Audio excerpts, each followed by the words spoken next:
ಇಲ್ಲಿ ಏನಂತ ಬರ್ದಾರೆ ಅಂತ ಹೇಳಿದ್ರೆ ಸಿನಿಮಾ ಇಲ್ಲಿ ದೇವರ ನಿರ್ಮಾಣದ ಭೂಮಿ ಪೂಜೆ ಅಂತ ಹಾಕೋರೆ. ನೀವು ಡೆಮಾಲೇಷನ್ ಮಾಡ್ಬೋದು, ನೀವು ಯಾವಾಗ ಬೇಕಾದ್ರೆ ಭೂಮಿ ಪೂಜೆ ಮಾಡ್ಬೋದು, ಎಷ್ಟು ವರ್ಷ ಹುಡ್ಕೊಂಡಾರ ಮಾಡ್ಬೋದು. ಅರೆ ನನಗೆ ಕೇಳ್ತಾರೆ, ನಾನು ಏನಂದ್ರೆ 4 ವರ್ಷದಿಂದ ದೇವಸ್ಥಾನ ಇಲ್ಲ ಅಂತ ಕೇಳಿದೆ ಹೊರತು ನೀವು ಡೆಮಾಲೇಷನ್ ಯಾಕೆ ಮಾಡಿ ಭೂಮಿ ಪೂಜೆಯಿಂದ ಮಾಡಿದ್ಮೇಲೆ ಯಾಕೆ ನೀವು ದೇವಸ್ಥಾನ ಕಟ್ಟಿಲ್ಲ ಅಂತ ಯಾರಿಗೂ ಪ್ರಶ್ನೆ ಆಗ್ತಿಲ್ಲ. ನೋಡಿ ಭೂಮಿ ಪೂಜೆ ಅಂತ ತೋರಿಸೋರೆ. ನೋಡಿ ಗುರುಗಳ, ನೋಡಿ ದಯವಿಟ್ಟು ಎಲ್ಲ ನೋಡ್ಕೊಳ್ಳಿ. ಅಂದ್ರೆ ಅವ್ರು 2022 ಭೂಮಿ ಪೂಜೆ ತೋರಿಸ್ತಾ ಇರೋದು. ಇದನ್ನೇ ಇನ್ವಿಟೇಷನ್ ನಿಮಗೆ ಶೋ ಮಾಡೋರೆ, ಬೇಕಾದ್ರೆ ಅದು ಇದೆ ವಿಡಿಯೋದಲ್ಲಿ. ನಾನು 2021 ಲೆಕ್ಕ ಕೊಟ್ಟಿದ್ದೀನಿ, ಅವ್ರು 2022 ಲೆಕ್ಕ ಕೊಟ್ಟವ್ರೆ. ಅಂದ್ರೆ ದೇವಸ್ಥಾನ ಕೆಡಿಗೆ 2022 ಭೂಮಿ ಪೂಜೆ ಮಾಡೋರು.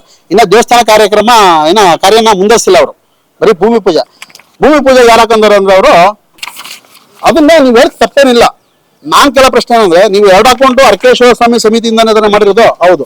ಇಲ್ಲಿ ನೋಡಿ ಯಾವ ತರ ಶೋ ಮಾಡೋದಂದ್ರೆ, ಕರೆಂಟ್ ಅಕೌಂಟು ಅರ್ಕೇಶ್ವರ ಸ್ವಾಮಿ ಸೇವಾ ಸಂಘ ಅಂತ ರಿಜಿಸ್ಟ್ರೇಷನ್ ಮಾಡಾಕವ್ರ.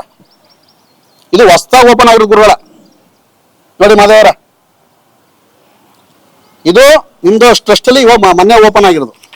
ಇನ್ನೊಂದು ಇದೇ ಅಕೌಂಟ್ ಏನ್ ಮಾಡವ್ರೆ ಅಂದ್ರೆ, ಇನ್ನೊಂದು ಅಕೌಂಟ್ ನಾನು ಪ್ರಶ್ನೆ ಕೇಳಿದೀನಿ ಇಲ್ಲವೇ, ಇದು ಒಂದು ಅಕೌಂಟ್ ಓಪನ್ ಮಾಡೋರು. ಇದು SB ಅಕೌಂಟ್ ಅಂತ ಅವ್ರು ಹೇಳ್ತಾ ಇರೋದು.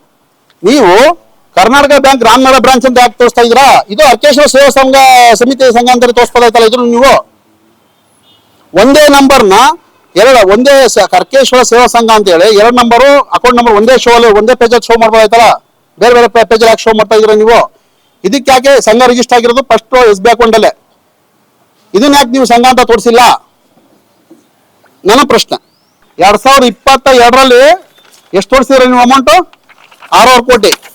ಎಷ್ಟು 2023ರಲ್ಲಿ 11 ಕೋಟಿ ತೋರಿಸಿದ್ದೀರ ನೀವು. ದಯವಿಟ್ಟು ಇದೊಂದು ಅಂಕಿಅಂಶನ ಎಲ್ಲ ಗಮನಿಸ್ಬೇಕು ದಯವಿಟ್ಟು. 11 ಕೋಟಿ. ದಯವಿಟ್ಟು ಬೇಕಾದ್ರೆ ಯಾರು ಬೇಕಾದ್ರೆ ಓದ್ಬೋದು. ದೇವಸ್ಥಾನ ನಿರ್ಮಾಣದ ಅಂದಾಜು ವೆಚ್ಚ ಸುಮಾರು 11 ಕೋಟಿ ಆಗಲಿದ್ದು, ಮೊದಲನೇ ಹಂತ 3 ಕೋಟಿ, ದ್ವಿತೀಯ ಹಂತ 8 ಕೋಟಿ. ಒಂದು ವರ್ಷಕ್ಕೆ ಎಷ್ಟು ಜಾಸ್ತಿ ಮಾಡಿದಿರಾ? 11 ಕೋಟಿ ಮತ್ತು 6 ಕೋಟಿ 8 ಕೋಟಿ ಎಷ್ಟಾಯ್ತಪ್ಪ? 3 ಕೋಟಿ 2 ಕೋಟಿ ಜಾಸ್ತಿ ಆಯ್ತದೆ. ಒಂದು ವರ್ಷಕ್ಕೆ 2 ಕೋಟಿ ಜಾಸ್ತಿ ಮಾಡಿದ್ರ ನೀವು. ನೋಡಿ ಗುರುಗಳ, ಎಷ್ಟಕ್ಕೆ? ಒಂದು ವರ್ಷಕ್ಕೆ 22ಕ್ಕೆ 6 ಕೋಟಿ, 19 ಬಂದಾಗ 6 ಕೋಟಿ, ಇವಾಗ 23ಕ್ಕೆ 8 ಕೋಟಿ ಅಲ್ಲ 11 ಕೋಟಿ. ಇದು ಬಿಡಿ, ಇದು 11 ಕೋಟಿ ಆಯ್ತು. ಏನೋ ಒಂದು ವರ್ಷಕ್ಕೆ ಏಕದಮ್ 2 ಕೋಟಿ ದೇವಸ್ಥಾನದವ್ರು ಮಾಡ್ಬಿಟ್ಟಿರ್ಬೋದು ನಾವು, ಒಪ್ಕೊಳ್ಳೋಣ. ಅದಾದ್ಮೇಲೆ ಏನ್ ಮಾಡಿದ್ರ ನೀವು? 2024ಕ್ಕೆ 15 ಕೋಟಿ ತೋರಿಸಿದ್ರ ಒಂದು ವರ್ಷಕ್ಕೆನ. ನೋಡಿ ದಯವಿಟ್ಟು ನೋಡಿ, ನೀವು ಹೇಳೋ ಪ್ರಕಾರನೇ 2022ರಿಂದ ನಾವು ಕೆಲಸ ಪ್ರಾರಂಭ ಮಾಡಿದೀನಿ ಅಂತ ನೀವು ಹೇಳ್ತಾ ಇದ್ದೀರಾ. 2 ವರ್ಷಕ್ಕೆ ನೀವು ಟೋಟಲ್ 6 ಕೋಟಿ ಯಾರು ಜಾಸ್ತಿ ಆಗ್ತಾರೆ ಗುರುಗಳೇ ಒಂದು ದೇವಸ್ಥಾನ ಜೀರ್ಣೋದ್ಧಾರ ಮಾಡಕ್ಕೆ. ದಯವಿಟ್ಟು ಎಲ್ಲ ಗಮನಿಸ್ಬೇಕು. ಇವರೇ ಫ್ಲೆಕ್ಸ್ ಬಹಿರಂಗವಾಗಿ ಹಾಕೋರು ಇಲ್ಲಿ ದೇವಸ್ಥಾನದಲ್ಲಿ. ಅವರು ಪೂಜೆ ನಡೆಸ್ಕೋಬೇಕಾದ್ರೆ ಏನಾಯ್ತಂದ್ರೆ, 1 ವರ್ಷದಿಂದ ಕೂಡ ಅವ್ರಿಗೆ ಅವರು ಸಂಬಳ ಕೊಟ್ಟಿಲ್ಲ ಅಂತ ನಮ್ಮ ಹತ್ರ 2-3 ಸಲ ಬಂದು ಹೇಳಿದ್ರು. ನಾವೇನು ಮಾಡೋದು, ಅಲ್ಲಿ ಮದುವೆವರೆಗೂ ಕರೆದು ಕೇಳಿದೆ, ಯಾಕ್ರಿ ಅವರು ತಂದೆ ತಾಯಿ ಇರ್ತಾರೆ, ಹೆಂಡತಿ ಮಕ್ಕಳು ಇರ್ತಾರೆ, ಸಂಬಳ ಕೊಟ್ಟಿಲ್ಲ ಅಂತ ಕೇಳಿದೆ. ಇಲ್ಲ ಗುರುವೇ, ಮುಜರಾಯಿಂದ ಬರ್ತಾರ, ನಾವೇನು ಮಾಡೋಕ್ಕಾಗ ಗುರುಗಳೇ. ಆಯ್ತು, 11 ಜನ ಟ್ರಸ್ಟ್ 10,000 ರೂಪಾಯಿ ಕೊಡ್ಬೋದಲ್ಲ, ಒಬ್ಬೊಬ್ರು 1 ತಿಂಗಳು ಕೊಡ್ಬೋದಲ್ಲ ಅಂತ ನಾನು ಕೇಳ್ಕೊಂಡೆ. ಅವ್ರೇನು ಅಷ್ಟು ಕರೆಕ್ಟಾಗಿ ರೆಸ್ಪಾನ್ಸ್ ಮಾಡಿಲ್ಲ. ಅವ್ರು ನಿಖಿಲ್ ಏನು ಮಾಡ್ಬಿಟ್ರು, 4 ತಿಂಗಳು ಆಮೇಲೆ ಕೆಲಸ ಬಿಟ್ಕೊಟ್ರು. ಅದಾದಮೇಲೆ ಇವ್ರು ದತ್ತಿಯವರು ಬೇರೆ ದೇವಸ್ಥಾನ ಹುಡ್ಕೊಂತಿದ್ರು. ಯಾರೋ ಇವರು ಅವ್ರ ಮಗ ಒಬ್ರು ಯಾರೋ ಇಲ್ಲೊಬ್ರು ಪ್ರಯತ್ನ ಮಾಡ್ತಾ ಇರಲ್ಲ, ಅವ್ರ ಮಗ ಮಾತ್ರ ಪೂಜೆ ಮಾಡ್ಕೊಳ್ತದ. ಅಂದರೆ ಯಾವಾಗ ಬೇಕಾದ್ರೆ ತೆಗೆಯೋದು, ಯಾವಾಗ ಬೇಕಾದ್ರೆ ಮುಚ್ಕೋಬೋದು. ಇವಾಗ ಮೊನ್ನೆ ಏನಾಗಿದೆ, ಬ್ರೆಸ್ಟ್ ಫೀಟ್ ಕೊಟ್ಟಾಗ ದತ್ತಿಯವ್ರನ್ನೆಲ್ಲ ಬ್ರಾಹ್ಮಣರೆಲ್ಲ ಕರ್ಕೊಂಡ್ಬಂದಿದ್ಬಿಟ್ಟು ಇವಾಗ ಮಧುರವ್ರು ಏನಂತಾರೆ, ನೋಡಿ ನಾವು ಪೂಜಾರಿಗಳು ಕರ್ಕೊಂಡ್ಬಂದು ನಿತ್ಯ ಪೂಜೆ ಮಾಡಿಸ್ತಾ ಇದೀವಿ, ಅಕ್ಕಪಕ್ಕದವರೆಲ್ಲ ಕೇಳ್ಕೊಳ್ಳಿ ಅಂತ ಎಲ್ಲರ ಮುಂದೆ ಹೋಗಿ ನಮಗೆ ಇದು ಮಾಡ್ತಾರೆ. ಇವಾಗ ಇವ್ರಿಗೆ ಕೇಳಿ, ಸತ್ಯ ದೇವ್ರ ಮುಂದೆ ಹೇಳ್ಬೇಕು ಇವರು, ಯಾಕಂದರೆ ಬ್ರಾಹ್ಮಣರು ಸುಳ್ಳು ಹೇಳಂಗಿಲ್ಲ. ನಾವು 30 ವರ್ಷದಿಂದ ನಾನಿಲ್ಲಿ ಆಗಮಿಕನಾಗಿ ನಾನು ಕೆಲಸ ಮಾಡ್ತಾಯಿದ್ದೀನಿ. ನಾಗರಾಜ ಶಾಸ್ತ್ರಿಗಳು ಮತ್ತು ಇವರಿದ್ದಾರಲ್ಲ ರಾಮಚಂದ್ರ ಭಟ್ರು, ಅವರ ಶಿಷ್ಯನಾಗಿ ನಾನು ಇಲ್ಲಿ ಬಂದು ಕೆಲಸ ಮಾಡ್ತಾಯಿದ್ದೀನಿ. 30 ವರ್ಷದಿಂದ ನಾನು ಇಲ್ಲಿ ಪೂಜೆ ಮಾಡ್ಕೊಂಡು ನಾನು ಬೇರೆಯವ್ರು ಬಂದ್ರು ನಾನು ಪೂಜೆ ಮಾಡ್ಕೊಂಡು ನಾವು ಹೋಗ್ತೇವೆ. ನಿಮ್ಮ ಮುಂಚೆ ಯಾರಿದ್ರು ಇಲ್ಲಿ? ನಾಗಶಾಸ್ತ್ರಿಗಳಲ್ಲ, ಅಲ್ಲಿ ಮಧ್ಯದಲ್ಲಿ ಯಾರು ಬಂದಿದ್ರು? ನಿಖಿಲ್ ಅಂತ ಬಂದು ಕರ್ಕೊಂಡ್ಬಂದ್ರು. ಅವರು ಒಂದು 4 ವರ್ಷ ಸತತ ನನ್ನ ಪೂಜೆಲ್ಲ ಅವರೇ. ನನ್ನ ಪೂಜೆಲ್ಲ 4 ವರ್ಷ ವಿಡಿಯೋ ಮಾಡಿದ್ದೀನಿ ನಾನು. ಸುಳ್ಳು ಹೇಳ್ಬಾರ್ದು. ದೇವಸ್ಥಾನದಲ್ಲಿ ಅಲ್ಲ ಹೇಳ್ತೀನಿ ಕೇಳಿ, ದೇವಸ್ಥಾನ ಜೀರ್ಣೋದ್ಧಾರ ಆಗ್ಬೇಕಾದ್ರೆ ಅವರು ಕೂಡ ಅವರೇ 4 ವರ್ಷ ನನ್ನ ವಿಡಿಯೋ ನನ್ನ ವಿಡಿಯೋ ಇದೆ. ಯಾಕೆ ಸುಳ್ಳು ಹೇಳೋ ಅವಶ್ಯಕತೆ ಇಲ್ಲ. ಯಾಕಂದ್ರೆ ಭಗವಂತನ ಮುಂದೆ ಸುಳ್ಳು ಹೇಳ್ಬಾರ್ದು. ನನಗೂ ಭಗವಂತನೇ, ನಿಮ್ಗೂ ಭಗವಂತನೇ. ಪೂಜೆ ಮಾಡ್ಬೋದು ಅಷ್ಟೇ, ನಾವೆಲ್ಲ ಮಕ್ಕಳೇ ಭಗವಂತನಿಗೆ. 4 ವರ್ಷದಿಂದ ಸತತವಾಗಿ ನಾನು ಇಲ್ಲಿ ದೇವಸ್ಥಾನ ಕಟ್ತಾ ಇದ್ದು ನಾ ಯಪ್ಪ ಇದ್ದ. ಅವ್ರು ಹೋಗಿ ಎಷ್ಟು ವರ್ಷ ಆಯ್ತು? 1 ವರ್ಷ ಆಯ್ತು. 1 ವರ್ಷ. ಎಂತಕ್ಕೆ ಹೋದ್ರು? ಅವರು ಏನೋ ಅವರ ಆಂತರಿಕ ವಿಷಯ ಆಯ್ತು ಬಿಡಿ. ಅದು ನೀವು ಯಾಕಂದ್ರೆ ನೀವು ಇಲ್ಲಿ ಇರ್ತೀರಾ, ನೀವು ಏನಂದ್ರೆ ಈ ದೇವಸ್ಥಾನ ಪರವಾಗಿ ಮಾತಾಡೋದು ಅದು ಒಳ್ಳೇದು. ಯಾಕಂದ್ರೆ ಅದು ವಿರುದ್ಧ ಮಾತಾಡೋಕ್ಕಾಗಲ್ಲ. ಸತ್ಯ ಅನ್ನೋದು ಭಗವಂತ ಗೊತ್ತಿರ್ತದಲ್ವಾ? ಅಷ್ಟೇ ಸಾಕು. ನಮ್ಗೆ ನನ್ನ ಬಾಯಿ ಸುಳ್ಳು ಬಂದ್ರೆ ಆ ಭಗವಂತ ನಾನು ಯಾವ ರೀತಿಯಾದ ಶಿಕ್ಷೆ ಕೊಡ್ಲಿ. ನಾವು 30 ವರ್ಷದಿಂದ ಅಲ್ಲ, ನೀವು ಮಾಡಿದ್ರ ಅಂತ ಹೇಳಿದೀನಿ ಫಸ್ಟ್. ನಾನು ನೀವು ಇದ್ರಿ ಇಲ್ಲಿ ಅಂತ ಹೇಳಿದೀನಿ, ಅರ್ಥ ಮಾಡ್ಕೊಳ್ಳಿ. ಮಧ್ಯದಲ್ಲಿ ನಿಖಿಲ್ ಅವರಿದ್ರು, ಪೂರ್ತಿ ಪೂಜೆನ ಅವರೇ ನಡೆಸ್ತಾ ಇದ್ದಿಲ್ಲ. ಇಲ್ಲ, ನಾನು ಬಂದು ನನ್ನ ಕೆಲಸ ಹೊಂಟೋಗ್ಬಿಡ್ತಾರೆ. ಅಂದ್ರೆ ಪಕ್ಕದ ದೇವಸ್ಥಾನ ಇಲ್ಲಿ ಪಾರ್ವತಮ್ಮ ದೇವಸ್ಥಾನ ಐತಲ್ಲ, ಅಲ್ಲಿ ಇದ್ದೀನಿ. ಇಲ್ಲ, ಅದು ಏನಾಗ್ತದೆ, ಅವರು ನಾವು ಮಾಡ್ಕೊತೀವಿ ಅಂತ ಕರ್ಕೊಂಬಂದ್ರಲ್ಲ, ನಾವು ಅದಕ್ಕೇನೆ ಒಂದು ವ್ಯವಸ್ಥಾಪಗಳು ಬೇಡ ಅಂದ್ಬಿಟ್ಟು ನೀವು ಪಕ್ಕದಲ್ಲಿ ಅಮ್ಮನವ್ರ ದೇವಸ್ಥಾನ ನೀವು ನೋಡ್ಕೊತಾ ಇದೆ. ಈಶ್ವರೊಂದು ಭಗವಂತನ ದೇವಸ್ಥಾನ, ಅರ್ಕೇಶ್ವರ ಸ್ವಾಮಿ ದೇವಸ್ಥಾನ ನಿಖಿಲ್ ನೋಡ್ಕೊತಾ.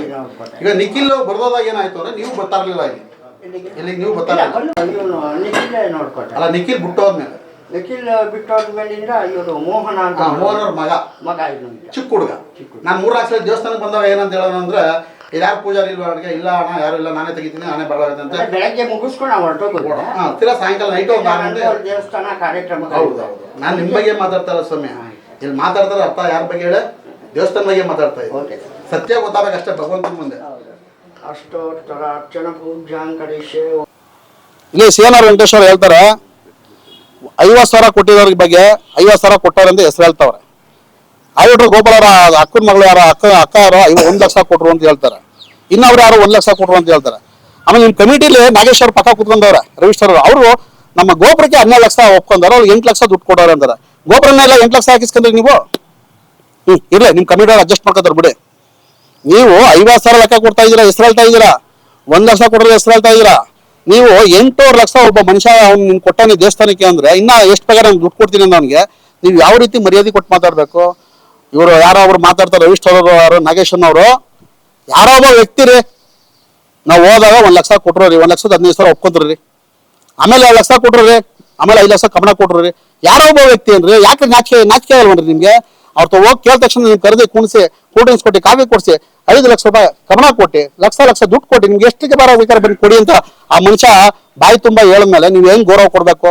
ಗಣೇಶ್ ತುಲಾಸ್ ಅವ್ರ ಮಾಲೀಕರಾದ ಲಕ್ಷ್ಮಣರವರು ನಮ್ಗೆ ಹೋದ ತಕ್ಷಣ ಕಾಫಿ ಕೊಟ್ಟು, ಟೀ ಕೊಟ್ಟು, ಕುಣಿಸಿ ಮಾತಾಡಿ, ನಿಮ್ಗೆ ದೇವಸ್ಥಾನಕ್ಕೆ ಏನ್ ಬೇಕು ನಾನು ಕೇಳಾದ್ರು ನಾನು ಸೇವೆ ಮಾಡ್ತೀನಿ ಅಂತ ಒಪ್ಕೊಂಡು ನಮ್ಗೆ 1.25 ಲಕ್ಷ ಫಸ್ಟ್ ಟೈಮ್ ಕೊಟ್ರು. ಅಲ್ಲ, 1,15,000.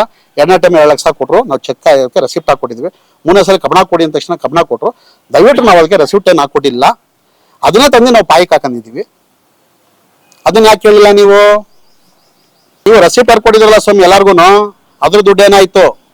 ನೀವು ಆಡಿಟಿಂಗ್ ಮಾಡಿಸಿದೀನಿ ಅಂತ ಹೇಳಿದ್ರಲ್ಲ, ನಾವು ಪ್ರತಿ ವರ್ಷ ಆಡಿಟಿಂಗ್ ಮಾಡಿಸ್ತಾ ಇದೀನಲ್ಲ, ಇದಕ್ಕೆ SBI ಅಕೌಂಟಲ್ಲಿ ಇಷ್ಟು ದುಡ್ಡು ಬಂದಿದೆ, ಕರೆಂಟ್ ಅಕೌಂಟಲ್ಲಿ ಇಷ್ಟು ದುಡ್ಡು ಬಂದಿದೆ, ನಾವು ರೈಟಿಂಗ್ ಅಲ್ಲಿ ನಾವು ಕ್ಯಾಶ್ ರಿಸಿಪ್ಟ್ ಹಾಕ್ಬಿಟ್ಟು ಬಯಾನ್ ಕ್ಯಾಶ್ ಇಸ್ಕೊಂಡಿದ್ದೀವಿ, ಅದ್ರ ದುಡ್ಡೆಲ್ಲ ಲೆಕ್ಕ ಅಲ್ಲಿ ಆಯ್ತು. ನೀವು ದೇವಸ್ಥಾನ ಖರ್ಚು ಮಾಡಿರ್ಬೋದು, ಅದ್ರ ಲೆಕ್ಕ ಕೊಡಿ ಸ್ವಾಮಿ.